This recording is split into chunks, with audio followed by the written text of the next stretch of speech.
শুভ দুপুর বন্ধুরা, তোমরা সবাই কেমন আছো? আশা করি ভালো আছো। আর আমিও খুব ভালো আছি। চলে আসলাম রান্নাঘরে রান্না করার জন্য। তো ভাত বসিয়ে দিয়েছি। এই ডগের জন্য চিকেন বানালাম, তো বানিয়ে অন্যদিকে রেখে দিলাম। তো আমি এখন বানাবো মাছ, কাতল মাছের কালিয়া বানাবো, আর বানাবো ঢেঁকি শাক।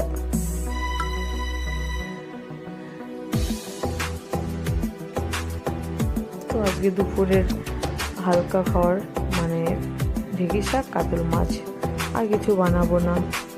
কেন কি শরীরটা বেশি ভালো না, শরীরটা খুব খারাপ, তার জন্য এতটুকুই আজকে রান্না বান্না।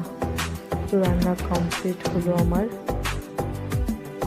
তো এখন ঘরটা মুছে নেব। তো ঘরটা মুছে ঝাড় দিয়ে মুছে নেব এখন। তো আবার মেয়েকে আনতে হবে, মেয়েকে এনে আবার মেয়েকে এনে স্নান করিয়ে এই যে গাটা মুছে নিয়ে ওকে খাওয়াতে বসাবো। খাইয়ে দিতে হয়, এত বড় হয়েছে তাও খাইয়ে দিতে হয় মেয়েকে।